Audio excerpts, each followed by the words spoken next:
Se as novas tecnoloxías consistisen só nunha forma de comunicar, ben, o problema é que, e esa era a miña conclusión de hoxe, pero xa lanzo aquí, dende o meu punto de vista como sociedade e tamén como individuos, pero como sociedade non estamos aínda preparados para cambios tan brutales como os que estamos vivindo e ademais para esta clase de tecnoloxía. O problema non é, para mí non é unha cuestión de como me comunico con alguén. O problema é que agora lle exixo unha inmediatez brutal a esa persoa. Xa non lle permito que tarde tres minutos en contestar. Quero que faga xa.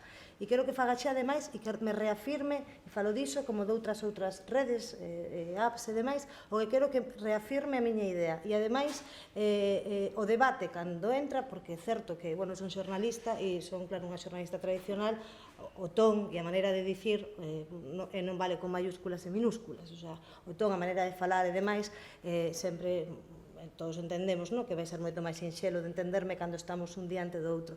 Prodúcense malas comunicacións, moi malas comunicacións, a través deses medios de comunicación.